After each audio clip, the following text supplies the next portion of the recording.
13 जून 2025 को middle east में Israel और ईरान के बीच सीधे युद्ध की शुरुआत हुई थी। ये युद्ध करीब 12 दिनों तक चला। 24 जून 2025 को दोनों देशों के बीच युद्ध विराम की घोषणा हुई।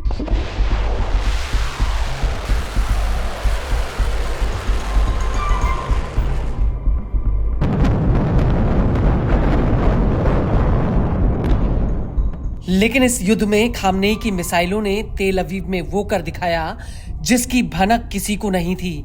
चाहे इजराइल का वॉर रिसर्च सेंटर हो या फिर मोसाद का ठिकाना, ईरानी मिसाइलों ने इजराइल के अलग अलग हिस्सों में जमकर तबाही मचाई।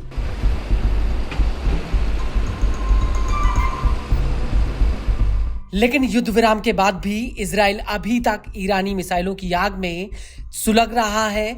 ईरान के मिसाइल हमलों में इजराइल को अरबों डॉलर का नुकसान हुआ है। हालांकि शुरुआत में इजराइल ने ईरानी हमलों में हुए नुकसान को छिपाने की पुरजोर कोशिश की, लेकिन अब इजरायली एजेंसियां ही इसके धागे खोल रही हैं।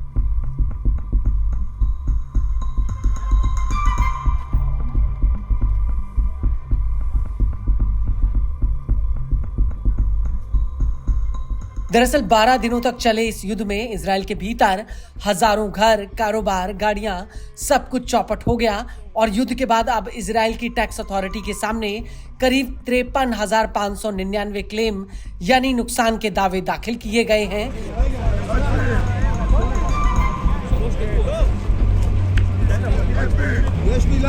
इजराइल की टैक्स अथॉरिटी के डायरेक्टर शे अहरोनोविच का कहना है कि युद्ध का सीधा नुकसान 1.1 अरब डॉलर से कम नहीं है और अप्रत्यक्ष नुकसान जिसका अनुमान लगाना बाकी है, इसकी रकम कई अरबों डॉलर से ज्यादा हो सकती है।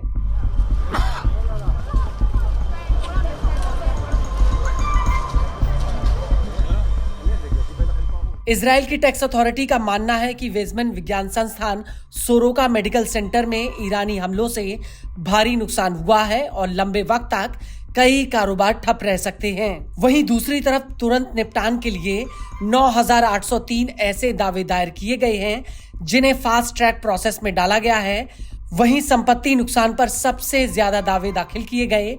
41,962 दावे क्षतिग्रस्त संपत्ति के लिए दाखिल किए गए। इनमें से 36,928 दावे निजी संपत्ति के नुकसान के मुआवजे के लिए दाखिल किए गए। बता दें कि ईरान के हमलों में हजारों घर पूरी तरह से बर्बाद हो चुके हैं जिन्हें फिर से बनाना होगा और इस प्रक्रिया में महीनों या वर्षों का वक्त लग सकता है।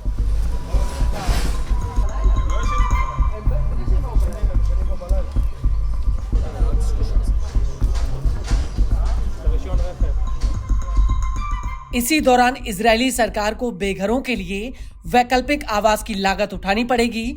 इसके अलावा कारोबारी इमारतों के लिए 5,108 दावे दाखिल किए गए। 2 महीनों के भीतर सीधे तबाह हुई संपत्ति के लिए 28,129 दावे दाखिल किए गए। क्षतिग्रस्त कारों के लिए 5,400 दावे दाखिल किए गए और अभी तक प्रॉपर्टी टैक्स कंपनसेशन फंड से करीब 1.6 अरब शेकल यानी 43 करोड़ डॉलर सीधे नुकसान के तौर पर मुआवजे के रूप में दिए जा चुके हैं। वहीं अप्रत्यक्ष नुकसान के लिए दाखिल किए गए दावे 98,569 हैं। करीब 27 करोड़ डॉलर आंशिक मुआवजे के रूप में दिए जा चुके हैं।